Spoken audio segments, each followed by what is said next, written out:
નમસ્તે મિત્રો, આપનું સ્વાગત છે યુટ્યુબ ચેનલ ગ્લીમ ઓફ ગોડમાં. આપણે શ્રીમદ ભાગવતમાં આગળ વધી રહ્યા છે. એમાં આપણે ગઈકાલે જોયું હતું વિરાટ રૂપથી સૃષ્ટિનું સર્જન. આજે આપણે જોઈશું 24 અવતારોનું વર્ણન. બ્રહ્માજી બોલ્યા, સૃષ્ટિની રચના પહેલાં મેં સત નામનું તપ કર્યું. ત્યારે ભગવાન હરિ, સનતકુમાર વગેરે 4 મૂર્તિઓ મારા નાગથી પ્રગટ થઈ.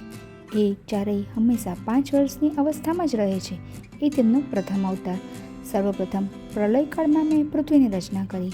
એને હિરણ્યાક્ષ પાતાલોકમાં લઈ ગયો. ત્યારે ભગવાને વરાહ અવતાર લીધો અને દૈત્યને મારી પૃથ્વીને દાઢ પર મૂકી પુનઃ એના સ્થાને સ્થિત કરી.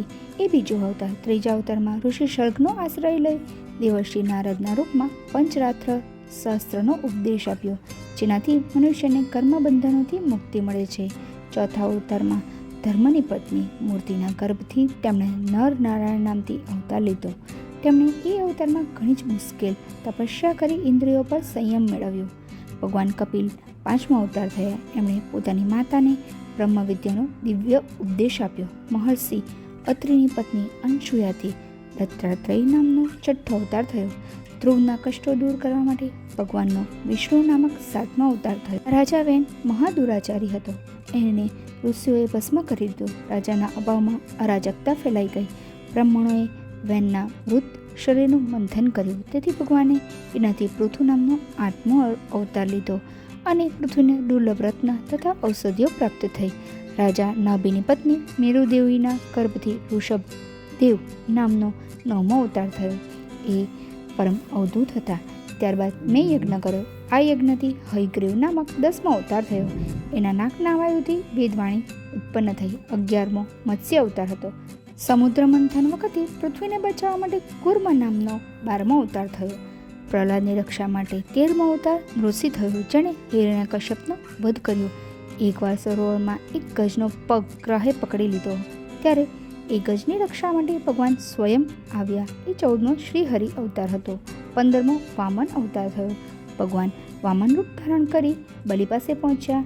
એમણે રાજા બલિ પાસે 3 ડગલા પૃથ્વી માંગી અને જળથી સંપૂર્ણ લોકોને સમાવી બલિને પાતાળ મોકલી દીધો. બલિ જ્યારે સંકલ્પ લઈ રહ્યો હતો ત્યારે શુક્રાચાર્ય વિઘ્ન નાખતા ભગવાને એમની એક આંખ ફોડી નાખી. 16મો હંસા અવતાર હતો. એ અવતારમાં ભગવાને તમને અને સનતકુમારને ભાગવત તથા ભક્તિ યોગનું જ્ઞાન આપ્યું. 17મો મન્વંતર અવતાર હતો. એમાં ભગવાને દુષ્ટ રાજાઓને દંડ આપી ધર્મને સ્થિર કર્યો. 18મો ધન્વંતરી અવતાર હતો. ત્યારે ભગવાને આયુર્વેદ પ્રકટ કર્યો. 19મો અવતાર પરશુરામ હતો. એમણે ક્ષત્રિયોનો સંહાર કર્યો. ભગવાન રામ 20મો અવતાર હતા. રામ પિતાની આજ્ઞાથી લક્ષ્મણ અને સીતા સાથે 14 વર્ષ માટે વનમાં જતા રહ્યા. ત્યાં તેમણે રાવણ વગેરે અનેક રાક્ષસોનો વધ કર્યો. લંકાનું રાજ્ય વિભીષણને આપી પૃથ્વીનો ભાર દૂર કર્યો. 21મો કૃષ્ણ અવતાર. કૃષ્ણ કંસ વગેરેનો વધ કરી સમુદ્રમાં દ્વારિકાપુરી વસાવી અંતમાં યદુવંશીઓ સહિત પોતાના લોકમાં ગયા. મત્સ્યગંધાથી પારાશર પુત્ર વેદવ્યાસ 22મો અવતાર. એ પુરાણ મહાભારત વગેરેની રચના કરી. અવતાર 23મો અવતાર, જે પાંખંડને દૂર કર્યો. 3 વર્ણ પાખંડી બને, પૃથ્વી ઉપર અત્યાચાર અધર્મની બોલબાલા વધે અને સ્ત્રીઓ પતિત બને. ત્યારે 24મો કલ્કી અવતાર લઈ દુષ્ટોનો સંહાર કરી ધર્મની સ્થાપના કરશે.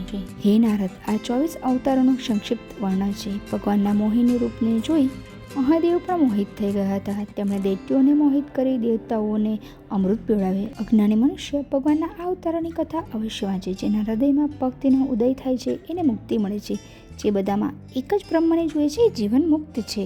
વિષ્ણુ જ જગતની ઉત્પત્તિ, પાલન તથા સંહાર કરે છે. એમના મહિમાને કોઈ નથી જાણી શકતું. જ્યાં હરિકથા યજ્ઞ વગેરે નથી થતા એ સ્થાન સ્મશાન સમાન છે. આવા ઘરમાં કળિયુગનો વાસ હોય છે. આ કથાને સાંભળી બ્રહ્માને પ્રણામ કરી હરિગુણ ગાતા અને વીણા વગાડતા નારદજી બ્રહ્મલોકથી જતા રહ્યા. જય શ્રી કૃષ્ણ. જો આપને વિડીયો પસંદ આવ્યો તો વિડીયોને લાઈક કરજો, શેર કરજો અને ચેનલ સબસ્ક્રાઈબ કરવાનું ભૂલતા નહીં.